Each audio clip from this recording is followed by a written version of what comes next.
Selamat pagi. Selamat sejahtera. Hello to everybody, and thank you to all the excellencies.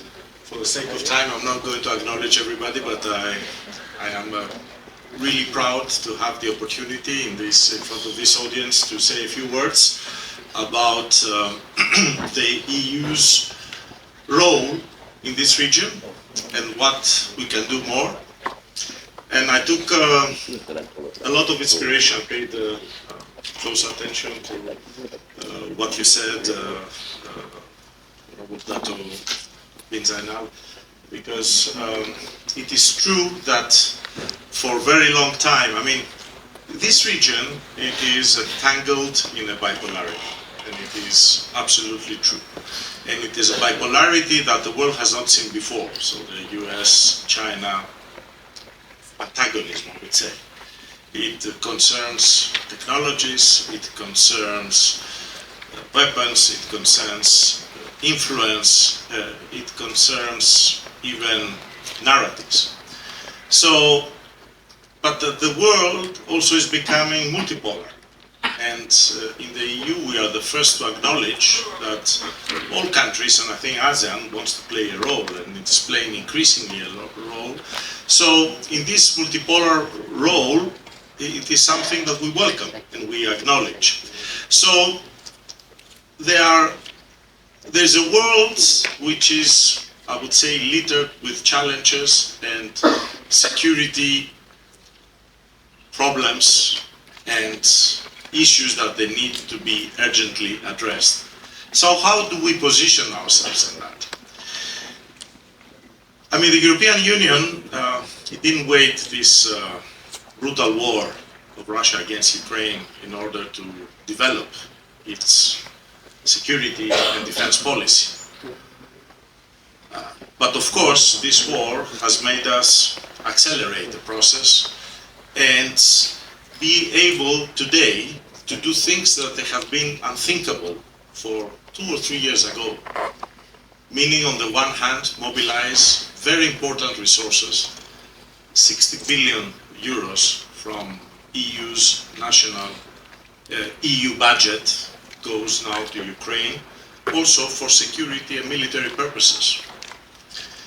And the reason is, this war is a war that is not a localized war. Is a war that is a direct threat to Europe's security, but as we see it, is also a war that threatens the world. Because there is no distance in a globalized world, no longer. There are no distances. It's not like, okay, this is far away, it's in Europe, it's not our problem. We see what is the impact on inflation, on food security, on supply chains, and that, for as long as it goes, it will only aggravate. But there again, we are in a world where flashpoints can be closer to your source. We know very well the threat that DPRK is posing to the region and to the world. We know the tensions in the Strait of Taiwan, and we know very well what the flashpoints or the difficulties and the challenges that you have in the South China Sea. At the same time, Malaysia, which has an incredible geolocation, it is a country blessed with natural resources, is in the midst of all of that. And also, it is in the middle, as ASEAN is, of Europe's prosperity. What do I mean by that?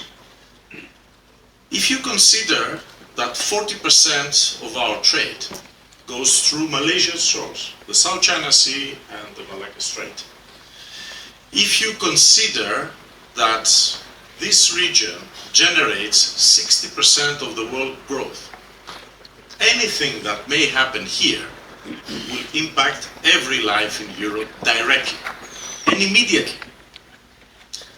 Therefore, we see ourselves that we have a role to play, and not to be a third polar in a bipolar, let's say, antagonism that is going on, but to be there as a partner, a trusted partner for ASEAN for whatever challenges it may face. But in order to do that successfully, we have to understand well ASEAN, as we say. And this is a journey that we have embarked, and I'm very pleased that my good friend Dokalit is there. We have put a lot of work and energy to understand very well what each country in ASEAN wants, what its own challenges, how is facing the SDGs, how is facing the climate change, the green transition, the security challenges, so as we can work together to forge a good partnership and a trusted partnership. And this is only the beginning. I mean, we have, bilaterally, we have signed a partnership cooperation agreement. I'm very pleased that the dispute on palm oil, which has blown out of proportions, in my view, due to misconceptions, is now being addressed. So now we can open up to a lot more collaboration, including on defense. I mean, you very eloquently said you work a lot with member states, but there is also potential to do a lot more at EU level. And this, the offer is not only through our projects, which we call them a SIVA on maritime security, we have Crimaria, we have a very fantastic tool of communication through navies, which is called EEAS, and it is particular, I think, of big interest to this country. Especially, I was in East Sabah for a long time, and I know there is a trilateral consultations between Indonesia, Philippines, and Malaysia, and we think that our systems and our tools are really very good, and they could be of use, and they are used by Asian partners like the Philippines, like Japan, like Korea, like Vietnam. But besides that also, especially in the maritime, we can participate in various naval exercises, whether they are in this region or anywhere else in the world.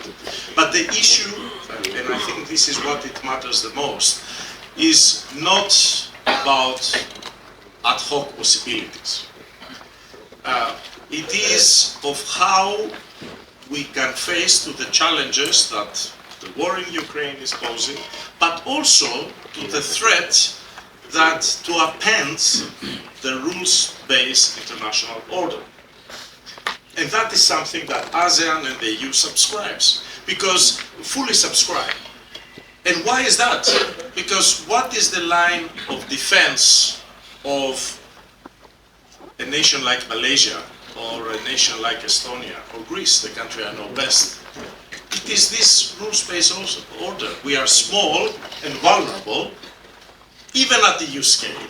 If you think we are only 500 million people altogether, and their threats are manifold. So if the right of the might or the power takes over, where are we heading?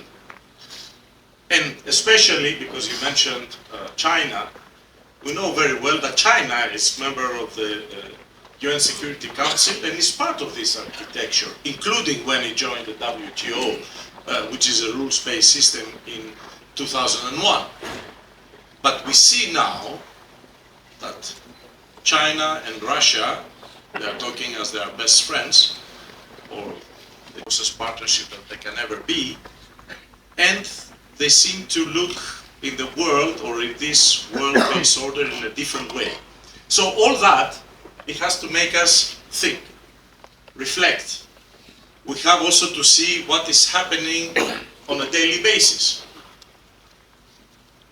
We know this morning we woke up to the news that the plane with the Wagner group boss was just apparently shot down. What all that means? At the same time when President Putin participates in the BRICS conference. So what all this, so it is a question of many things are happening at the same time, and free nations and democratic nations, they need to look at these things and see how we can best get together, sit down, discuss, understand, and then have no solutions that they are based on a procurement, which is very good and make some countries or some companies richer, but how we can really bring stability and and maintain freedom in this world, so as we can then also face the big challenges that we have, like the pandemics, like the green transition, the climate change, and how we are going to fulfill the SDGs by 2030. So it is as if now the world didn't suffer enough with the pandemic, and now it has a war that it is affecting all of these goals and the supply chains. So maybe as a last point, I would like to say, as we move ahead, is important to realize that the European Union, in the Q&A, if you want, I can answer that. We will continue to support Ukraine, and I want also to salute this brave nation today, that's its Independence Day. Why? Because we believe that the power and force and might should not take over and try to dictate a new world order, and then it can be a piece of devastation, war crimes and cemeteries. So we will continue to do that, but at the same time, our focus is not only there. And that is what our Asian friends believe. It is, we are the European Union and we are the world player, and now we have the tools and the means, including the budget, to do any type of partnership. So my message today in this forum, and I'm very grateful for the organizers for giving me these opportunities, is that the European Union may not have a 6th or 7th fleet to dispatch in the region, but if you ask, it is going to be a partner that you can count on, you can trust, and a partner that is willing to develop and understand not only in a bilateral or ASEAN partnerships, but also on secure supply chains, and assist the nations of Southeast Asia, and in my case, here in Malaysia, in order to move ahead in its goals in the coming years. So thank you for this opportunity, and happy to come back to Q&A.